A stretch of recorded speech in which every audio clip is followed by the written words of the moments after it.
आज के सत्र में आप सभी का स्वागत है। आज का हमारा विषय है रचना के आधार पर वाक्य रूपांतर या फिर रचना के आधार पर वाक्य परिवर्तन। तो सबसे पहले हमें यह जानना होगा कि वाक्य किसे कहते हैं, वाक्य किसे कहते हैं, वाक्य के कितने भेद होते हैं, कितने आधार पे भेद होते हैं, जैसे अर्थ के आधार पे, जन्म के आधार पे, उसकी इस्तेमाल के आधार पे, रचना के आधार पे। इन सभी के बारे में हमने वाक्य विचार वाले सत्र में जाना था। हमने इन सबको विस्तृत रूप से समझा था। तो अब हम बात करते हैं रूपांतर के ऊपर। तो हमारा जो आज का विषय है वो कुछ इस प्रकार है। रचना के आधार पर वाक्य रूपांतर या फिर परिवर्तन। वाक्यों में जो बदलाव आते हैं रचना के आधार पर उसे हम रूपांतर या परिवर्तन कहते हैं। तो सबसे पहले हम ये रिवाइज कर लेते हैं एक बार फिर से, चंद शब्दों में संक्षेप में हम जान लेते हैं वाक्य के कितने भाग होते हैं। हमने दो भाग पढ़े थे। पहला जो अंग होता है उसमें पहला क्या होता है, उद्देश्य और विधेय। वाक्य में जिसके बारे में बात की जाती है उसे हम उद्देश्य कहते हैं, जो बात की जाती है उसे हम विधेय कहते हैं। उद्देश्य के बारे में जो भी कहा जाता है उसे हम विधेय कहते हैं। उसी प्रकार हम संक्षेप में यह भी जानते हैं कि रचना के आधार पर वाक्य के कितने भेद होते हैं। तो जो रचना के आधार पर भेद हैं वो कितने होते हैं, 3 होते हैं। पहला सरल वाक्य, दूसरा होता है हमारा संयुक्त वाक्य,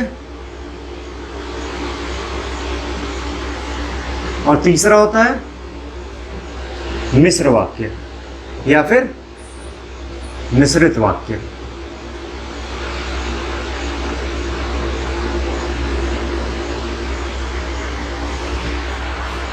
तीनों का विश्लेषण और इसके उदाहरण के साथ हमने वाक्य विचार वाले सत्र में पढ़ा था। आज एक बार फिर से संक्षेप में जान लेते हैं। सरल वाक्य किसे कहते हैं, जिसमें एक उद्देश्य और एक विधेय हो, यानी सिंपल वाक्य जिसमें कि केवल एक उद्देश्य हो और एक विधेय हो, बात खत्म हो जाए। उदाहरण के लिए हम लोग ले लेते हैं, वर्षा हो रही है, मोहन पतंग उड़ा रहा है, बच्चे मैदान में खेल रहे हैं, मैं पढ़ रहा हूँ, तुम खा रहे हो। इसमें एक उद्देश्य है और एक विधेय है। संयुक्त वाक्य किसे कहते हैं, संयुक्त वाक्य वो होता है जहाँ पे दो स्वतंत्र उपवाक्य किसी वाचक के साथ आपस में जुड़ते हो, उसे हम क्या कहते हैं, संयुक्त वाक्य। उसी प्रकार हमारा तीसरा क्या है, मिश्रित वाक्य। मिश्र वाक्य में क्या होता है, एक मुख्य वाक्य होता है और दूसरा उसका उपवाक्य होता है। तो जो मुख्य उपवाक्य होता है वो मुख्य वाक्य पे आश्रित होता है, उसी के ऊपर उसका आश्रय होता है। यानी कि अगर मुख्य वाक्य नहीं होगा तो उपवाक्य की मतलब नहीं निकलेगी। तो जब ये दोनों कुछ इस प्रकार से जुड़ेंगे तो उसे हम मिश्रित वाक्य के नाम से जानते हैं। कि उदाहरण के लिए ले लेते हैं, जैसे ही शाम हुई बिजली चली गई। तो ये एक दूसरे पे आधारित है कि जब शाम हुई तब बिजली गई। तो जिस, जैसे, जब, तब आदि के इस्तेमाल होता है तो उसे हम मिश्रित वाक्य कहते हैं। संयुक्त वाक्य में कैसे जोड़ते हैं, शाम हुई और बिजली चली गई, यानी कि जब शाम हुआ तब बिजली नहीं गया, शाम हुई और बिजली चली गई, दो अलग वाक्य हैं, उपवाक्य हैं, दोनों को और योजक के साथ जोड़ा जा रहा है। तो ये हो गया संक्षेप में हमारा विश्लेषण। अब हम बढ़ते हैं इसके परिवर्तन की तरफ, यानी कि वाक्य परिवर्तन।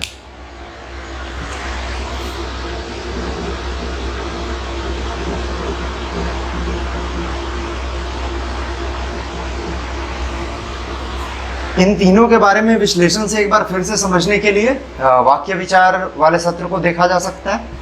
वाक्य परिवर्तन आखिर में होगा क्या, वाक्य परिवर्तन किसे कहेंगे, क्यों होता है।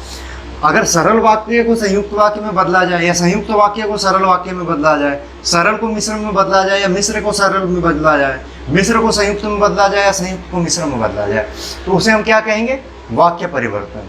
तो अभी हम सबसे पहला ले लेते हैं जिसमें हम सरल वाक्य से मिश्र वाक्य में परिवर्तित करेंगे।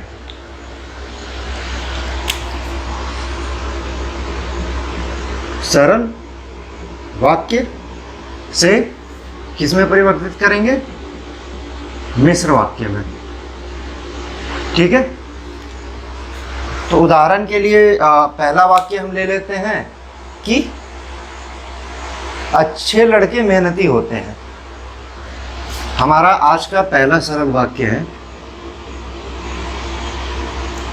अच्छे लड़के मेहनती होते हैं। यह एक सरल वाक्य है क्योंकि यहाँ पे एक उद्देश्य है अच्छे लड़के और एक विधेय है कि वो मेहनती होते हैं, ये उनकी विशेषता बताई जा रही है। अब हम आते हैं मिश्र वाक्य की ओर। इसी वाक्य को अगर मिश्र वाक्य में बदलना होगा तो कैसे बदलेंगे? जो लड़के मेहनती होते हैं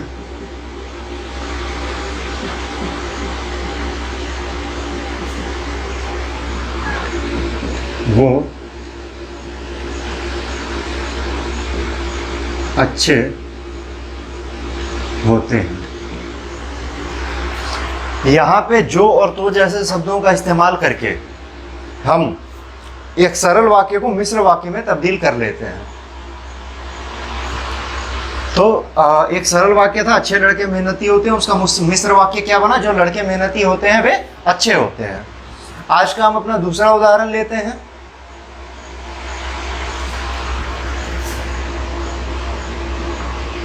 स्वस्थ रहने के लिए तुम्हें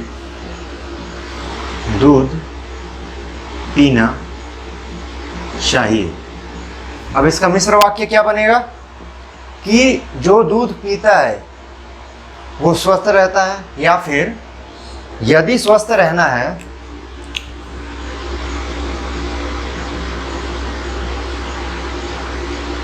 यदि स्वस्थ रहना है तो तुम्हें दूध पीना चाहिए। तो स्वस्थ रहने के लिए तुम्हें दूध पीना चाहिए एक सरल वाक्य हो गया, और जैसे ही यदि जैसे शब्दों का उपयोग हुआ तो वो क्या बन गया? मिश्रित वाक्य।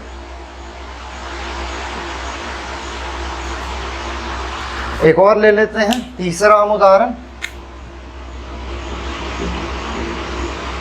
मां के जाते ही बालक रोने लगा। अब ये फिर से एक बार यह एक सरल वाक्य है, इसको कैसे तब्दील करेंगे? जब मां गई तो बालक रोने लगा। तो इस प्रकार हम एक सरल वाक्य को मिश्र वाक्य में तब्दील कर पाते हैं। अब आगे बढ़ते हैं और सरल वाक्य को हम मिश्र वाक्य की बजाय संयुक्त वाक्य में बदलने की प्रक्रिया को जानते हैं, या फिर बदलने के बाद वाक्य कैसा लगता है उसको देखते हैं। तो पहला हम सरल वाक्य लेंगे और उसको तब्दील किस में करेंगे? संयुक्त वाक्य में।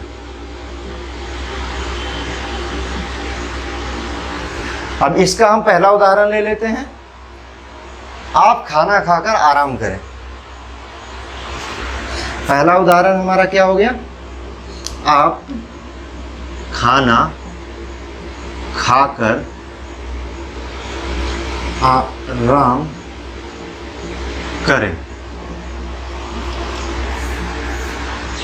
इसका संयुक्त वाक्य क्या बनेगा? आप खाना खाएं और आराम करें।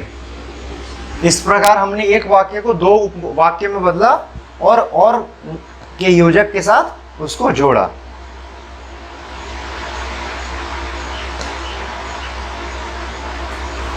अब दूसरा हम ले लेते हैं, बादल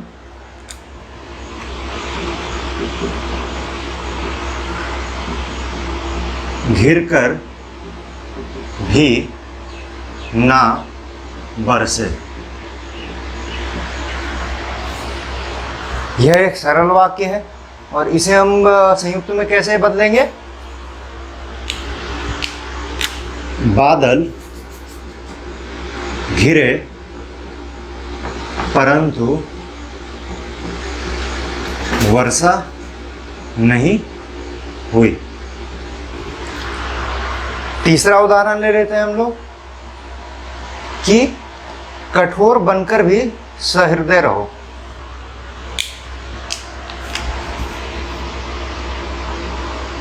कठोर बनकर भी सहृदय रहो। इसका क्या बन जाएगा? कठोर बनो परंतु सहृदय रहो। इस प्रकार हम सरल वाक्य को संयुक्त वाक्य में बदल पाते हैं। अब हम मिश्र वाक्य को संयुक्त वाक्य में बदलने की प्रक्रिया को समझते हैं, या वाक्य बदलने के बाद कैसा लगता है अब उसके बारे में जानते हैं। तो हमारा पहला वाक्य क्या होगा? मिश्र वाक्य, और उसको बदलेंगे हम लोग संयुक्त वाक्य में। तो हम पहला उदाहरण ले लेते हैं कि यदि आप घर आए तो आपसे बात हो। हमारा पहला उदाहरण हो गया, यदि आप घर आए तो आपसे बात हो। इसका संयुक्त वाक्य क्या बनेगा? आप घर आए और बात कीजिए, यानी कि आप घर आइए और बात कीजिए। इस प्रकार एक मिश्रित वाक्य को संयुक्त वाक्य में बदला जाता है।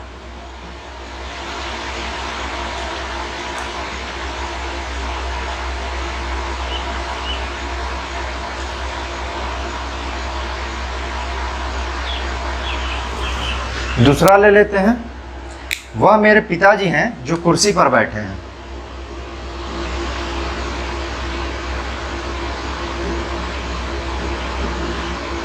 मेरे पिताजी हैं जो कुर्सी पर बैठे हैं। इसमें एक मुख्य वाक्य, दूसरा उपवाक्य जो कि मुख्य वाक्य पे आश्रित है। इसे हम संयुक्त में कैसे बदलेंगे? दो स्वतंत्र, कि वो मेरे पिताजी हैं, वो मेरे पिताजी हैं और कुर्सी पर बैठे हैं। अब हम आज का तीसरा उदाहरण ले लेते हैं कि मैंने जब उसे देखा तब वह हंसने लगा।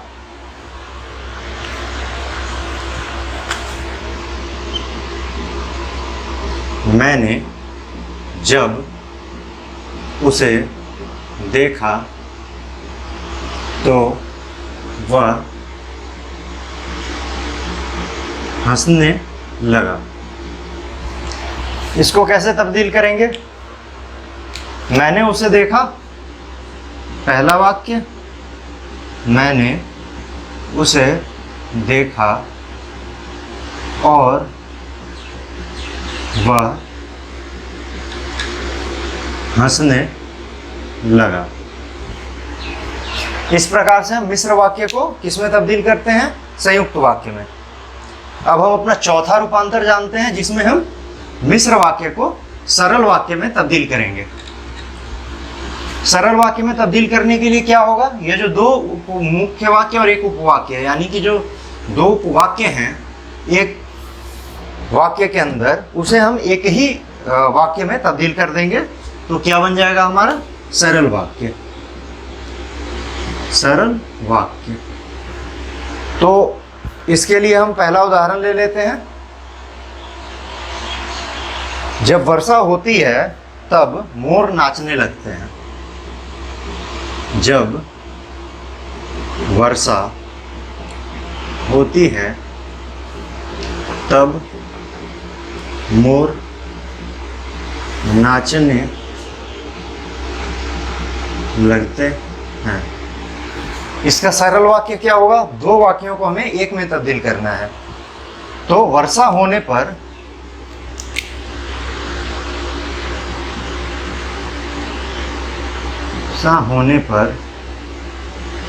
मोर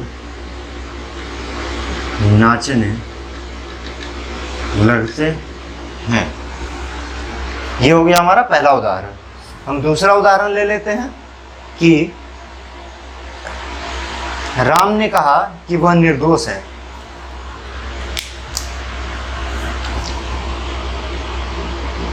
राम ने कहा कि वह निर्दोष है। अब इन दो वाक्यों को एक वाक्य में कैसे तब्दील करेंगे? तो हम ये लिखेंगे कि राम ने खुद को निर्दोष कहा, या फिर राम ने खुद को निर्दोष कहा। कहा को और क्या लिख सकते हैं? घोषित किया, क्योंकि वो खुद की निर्दोषी बता रहा है, खुद को निर्दोष बता रहा है, खुद का निर्दोष होना साबित कर रहा है। एक और हम ले लेते हैं उदाहरण कि जब मुसीबत आए तो साहस रखना चाहिए।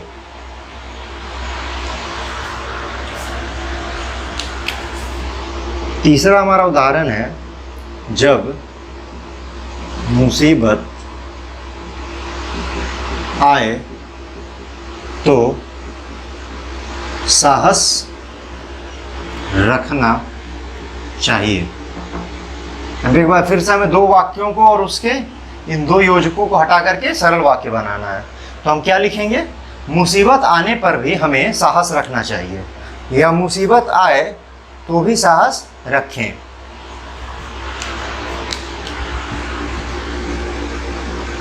मुसीबत आने पर भी साहस बनाए रखना चाहिए। इस प्रकार हमने चार वाक्य परिवर्तन या चार वाक्य रूपांतरों के बारे में जान लिया। अब हम आते हैं अपने पांचवें वाक्य रूपांतर की ओर, जो कि होगा संयुक्त वाक्य से मिश्र वाक्य में तब्दील करना, बदलना, परिवर्तित करना या रूपांतर करना। तो हमारा अगला कौन सा रूपांतर है? संयुक्त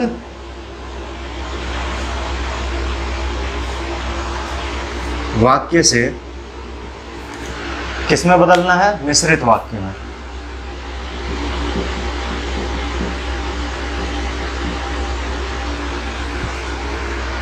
तो हम पहला उदाहरण ले लेते हैं संयुक्त वाक्य का, जिसे हम तब्दील करेंगे। पहला है, मैं अच्छा खेला किंतु हार गया।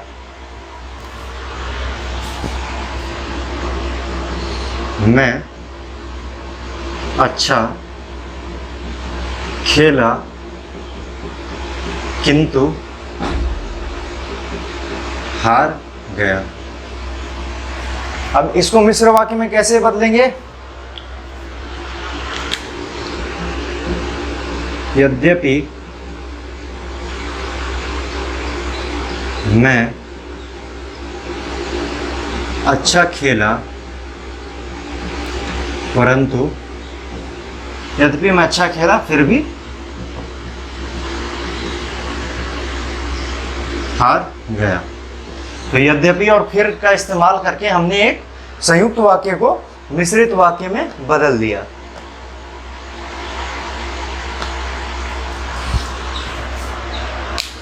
जैसे कि दूसरा ले लेते हैं, पाठ समाप्त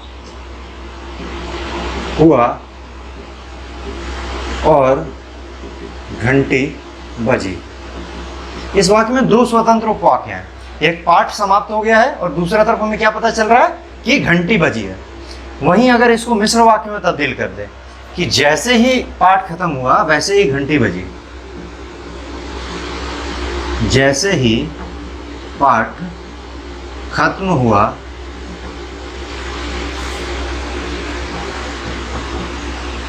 वैसे ही घंटी बजी। ये हो गया मिश्र वाक्य, जिसमें जैसे और वैसे योजकों का इस्तेमाल करके हमने अव्ययों का इस्तेमाल करके क्या किया, एक संयुक्त वाक्य को मिश्र में बदल दिया।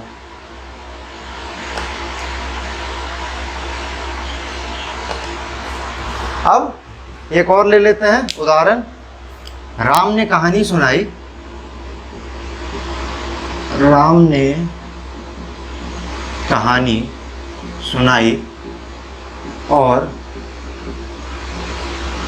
करण रोने लगा।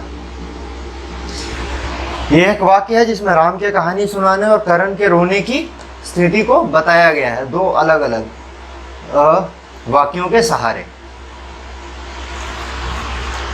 अब हम इसको मिश्र में कैसे बदलेंगे? राम ने ऐसी कहानी सुनाई, राम ने ऐसी कहानी सुनाई कि करण रोने लगा।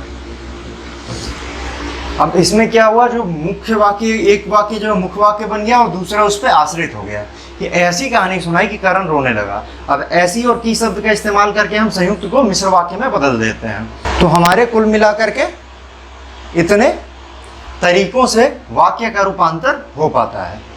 वाक्य रूपांतर को हमने समझ लिया है। तो वाक्य रूपांतर का इस्तेमाल कहाँ होता है? तो परीक्षा की दृष्टि से अगर देखें तो परीक्षाओं में इस तरीके के सवाल आएंगे। सरल आएगा, उसको मिश्र में बदलना होगा, मिश्र आएगा, उसको संयुक्त में बदलना होगा, या फिर पहचानने के लिए वाक्य दिया जा सकता है कि यह वाक्य है और आप पहचान कर बताएं कि ये रचना के आधार पर कौन से कैटेगरी में पड़ता है, कौन से भाग में पड़ता है, कौन सा भेद में पड़ता है।